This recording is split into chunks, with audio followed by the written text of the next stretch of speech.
I would make a separate video about how I coped fibro and ME wise over the move and over Christmas. So the move, let's start with the move. So the stress alone of the move was, before we moved, it caused me such bad fatigue and such bad pain, so I was in like a constant flare. And then the thought of moving, it was just agonising. You just think, how am I going to do it? How? But we hired a removal company. We were going to do it ourselves. Thank God we didn't. I don't think we could have done, to be honest. So we hired a removal company, and they had four of them with 2 big Luton vans, and they got there at sort of 8 o'clock in the morning. They put a ramp down the middle in between both vans, and everything went up and into there, and they did really well. And we paid a bit extra so that they could take apart the ottoman beds that we've got. Poppy's blew up. They took some bolts out and it just went poof. And he said that's not going to go back together. I said it was a cheap bed anyway, so it doesn't really matter. So we had to buy her a new bed. But if that was the only thing that went wrong, then it was great. That, and I lost one of my fairy houses smashed, which I was kind of upset about. But in the grand scheme of things, I can buy another fairy house, you know. It's 20 quid or something. So, yeah. So we did all that, and we got all the vans loaded up. We had both sets of parents over, so they were helping with all the cleaning. So as a room was cleared, they'd hoover it and clean it, wipe the skirting boards over and all that. I cleaned a couple of bathrooms, but that was about my limit. My body was kind of suffering, but I think, as I said to my counsellor, my body literally ran on adrenaline and has done since. So we got in here. That's Evie sniffing under my chair. The whole thing went really quickly because there was only 4 of us in the chain. So literally we were in here by sort of 2 o'clock, I think it was. So yeah, then everything got what do you call it? Unpacked.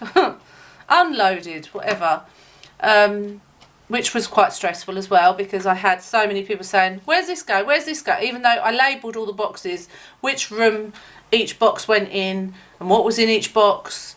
But there were some boxes that weren't labelled, I think, or they just didn't see it, or I don't know. So it was very much, Nick, where's this going, Nick, where's that going. All the boxes went in the different rooms. As they were going in, I was trying to start unpacking a little bit. My dad helped me with the kitchen. Between us, we were like the dream team. He was unpacking, I was finding a cupboard for it. So that went well, because I was worried about the kitchen, because I knew I wanted to do the kitchen. I wanted to be the one where I put the stuff in, because I didn't know where everything was going to go. So I managed to do that, which was great. And yeah, we got sorted and settled quite quickly. I helped, Holly came home from college, I helped her, then Poppy wanted me to help her, and like I say, I kept going. I don't know how I did it. Don't ask me how I did it, because I don't know. I still think I literally ran on adrenaline, and I was waiting for my body to collapse, because by the evening when we actually sat down, we've got a Chinese takeaway, my back and my lower back and my hips and everything were screaming, literally agonising. So I put my heat pad on and I took an naproxen. We went to bed, we got up the next day, we did it all again, and I got up early. Like for a week, I think I got up early every day because there was so much to do and I didn't think about it. Whereas usually, like now it's gone back to that, oh, I've got to get up, and it's the thought of it all and the fatigue, and it's gone back to all that now, but I'll go into that in a minute. But then I was just like, right, every morning, get up, get on, what have we got to do, unpack this box, unpack that box. And I swear I just kept running. I mean, by the evening, my back was hurting again most nights. But other than that, I was doing really well. So thank God for adrenaline is what I say. So I swear that's what got me through the move. And I was waiting for a crash to happen. But what happened instead was just before Christmas, I got ill with a cold. And then I got through Christmas.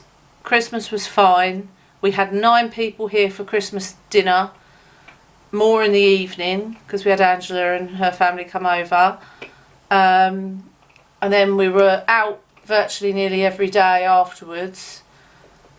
And I coped. I had a cold. I was ill. But I coped. And I still think I was still running on adrenaline, to be honest. And then after Christmas, it was just like New Year's Eve, and we went to Angela's for New Year's Eve. But then I knew that I had sinusitis because I had all the pain up here in my eyes, and I felt rough New Year's Eve.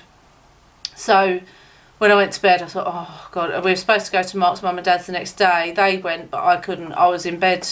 I was in bed then for 2 days poorly.